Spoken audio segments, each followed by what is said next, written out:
श्रीमान गार्ड आपका निरीक्षण के लिए हाजिर है। गार्ड बगल शस्त्र सेंट्री कर रहे गार्ड विसर्जन।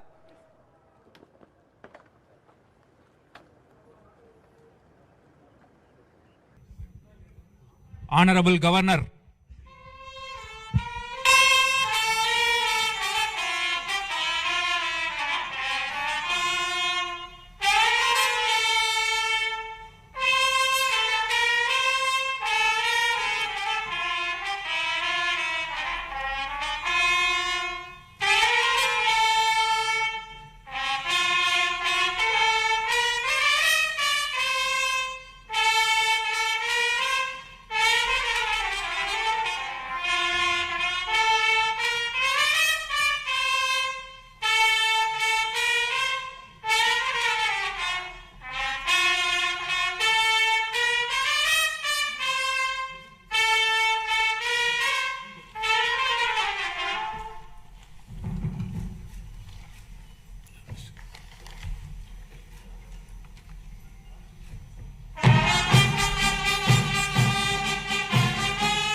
Honorable Chairman of the Andhra Pradesh State Legislative Council,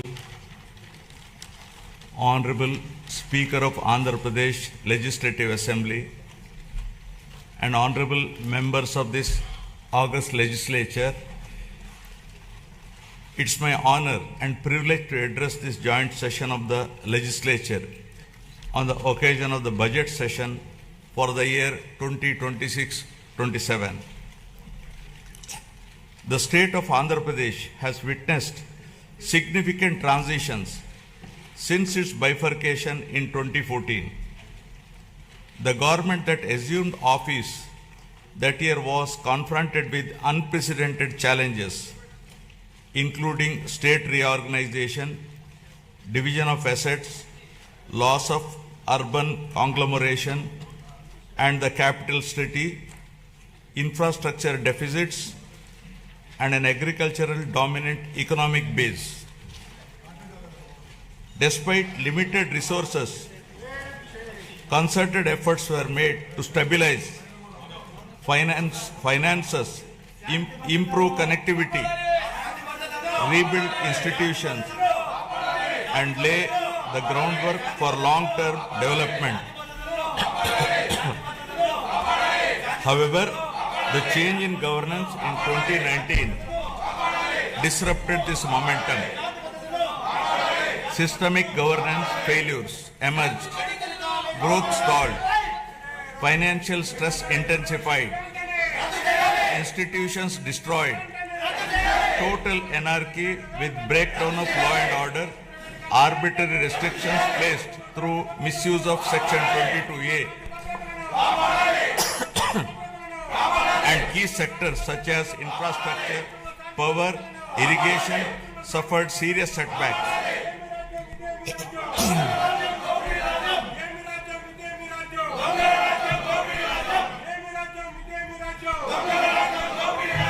Disenchanted by these experiences, the people of Andhra Pradesh responded their faith once again in my government in 2024, granting an unprecedented mandate to rebuild the state.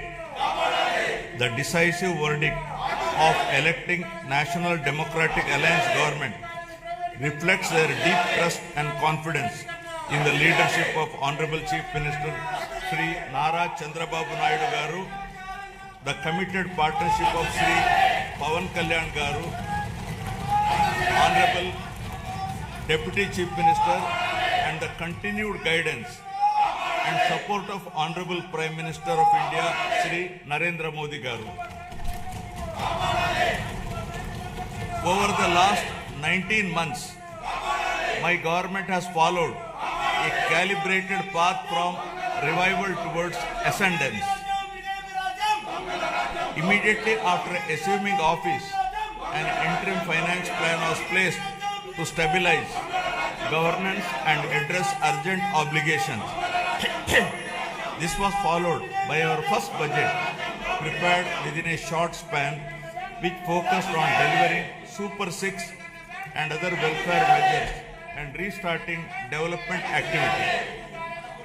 Over the next 9 months, corrections were made in policies, system, and expenditure priorities. We then presented a full-year budget anchored in a long-term vision.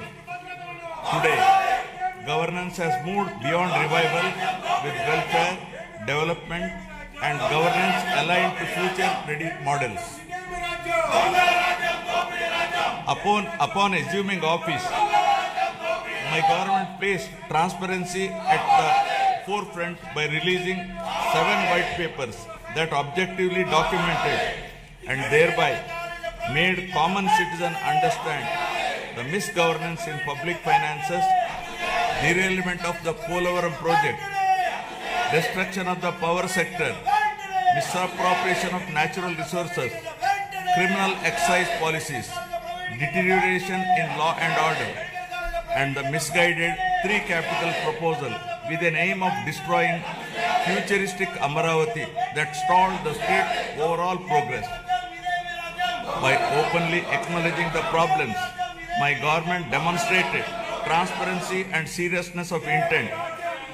Rather than treating them as standalone reports, government viewed these papers as a starting point for course corrections. Present phase of governance is extremely critical and cannot be considered business as usual. It calls for a clear roadmap and a shared resolve for transformative governance. Accordingly, the government has unveiled the Swarnandhra Vision 2047, placing families and communities at the heart of development. This vision seeks to harmonize prosperity with dignity, growth with equity, and ambition with sustainability. It is in this transformative journey the state draws inspiration from the timeless wisdom of our civilizational heritage, reflected in the Pavamana mantra from the Brahadakaranyaka Upanishad. Asatoma Sadgamaya, Asatoma Sadgamaya, Tamosoma Jyotirgamaya, Mrityurma Amritagamaya. Building on this spirit of course correction, my government has articulated the Padi Sutralu as guiding principles for governance, designed to balance welfare with development and to create a virtuous circle where economic growth through sustained investments generates wealth that strengthens social well-being and social empowerment fuels sustained progress. These principles serve as a moral and administrative compass, placing people at the center of policy while ensuring fiscal prudence, institutional integrity, and long-term sustainability. To translate vision into action, A dedicated mission framework has been initiated, operating with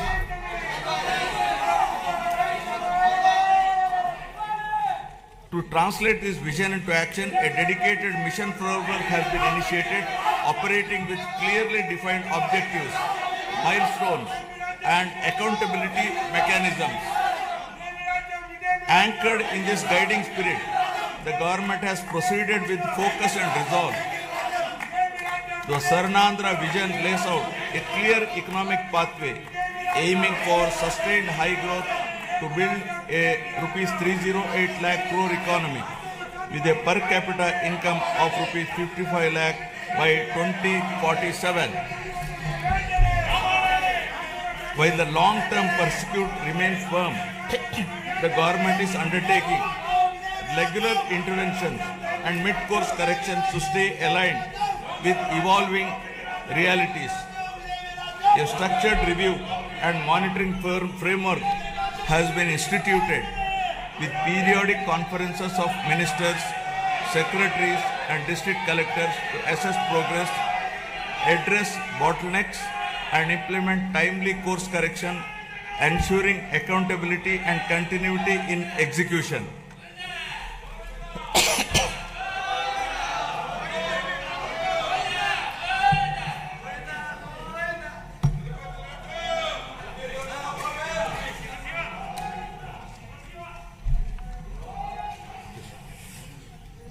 Resurgence to ascendance. My government has embarked on a clear and deliberate journey from resurgence to ascendance, guided by the resolve to rebuild, renew, and rise.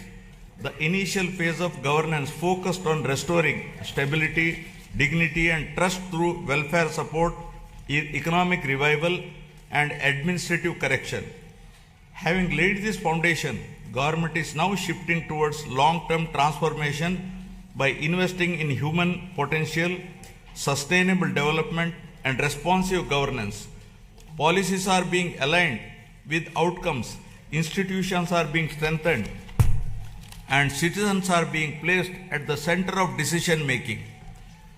This transition reflects a movement from recovery to confidence and from intent to enduring progress. From the very first year of governance in 2024, my government has moved swiftly to implement its commitments, beginning by making the Super 6 guarantees a super hit, emerging as one of the largest DBT initiatives globally, with spending of nearly 33,000 crores per year and extending well beyond them. Under NTR Bharosa, my government stands firmly with the most vulnerable, benefiting 63.12 lakh pensioners and restoring dignity to daily life.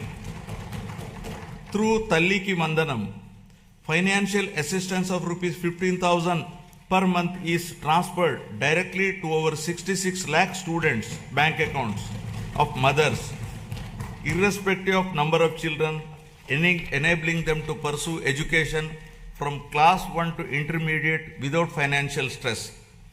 Women's empowerment has received decisive momentum. The Stree Shakti free bus travel scheme, launched on last Independence Day, has enabled 37.8 crore free journeys by our mothers, sisters, daughters, women, girls, and transgender persons to travel free across the state. Under Annadata Sukhi Bhava, rupees 20,000 per farmer per year is being provided to 46.86 lakh farmers. Alongside this, Deepam 2.0 is easing household burdens by providing 3 free LPG cylinders per year to 1.08 crore poor households. 15,941 teacher posts through Mega DSE 2025 and 5,757 constable posts have been filled. Rupees 15,000 annual support to 2.90 lakh auto, taxi and maxi cab drivers under Auto Driver Sevalo. Over 1.2 lakh fishermen families supported with rupees 10,000 to rupees 20,000 through Matsyakara Sevalo. Over 1 lakh handloom and powerloom weaver families will receive free electricity up to rupee 200 to and 500 units per month respectively from April 1. Now about resurgence of dignity to ascendance of human potential. My government has placed people at the center of governance, recognizing that true resurgence begins with social security and empowerment. From education and health to livelihoods and social justice, welfare initiatives have been redesigned to be inclusive, targeted, and outcome-oriented. Special focus has been placed on weaker sections, women, farmers, and youth to restore confidence and dignity. By strengthening safety nets while enabling self-reliance, government is ensuring that welfare is not merely support for survival, but a foundation for bridging the gap between haves and have-nots. This approach marks the transition from welfare-led resurgence to people-driven ascendance. Now about strengthening social security and restoring dignity. My government has adopted a zero-poverty approach by converging welfare, livelihoods, and institutional support. Instead of fragmented schemes, benefits are being aligned to every household to address deprivation in a comprehensive manner through family benefit management system. Welfare support is linked with skilling, credit, market access, and social security so that families move steadily from dependence to self-reliance. To enhance transparency, a family card will be introduced, enabling households to view benefits received. Jai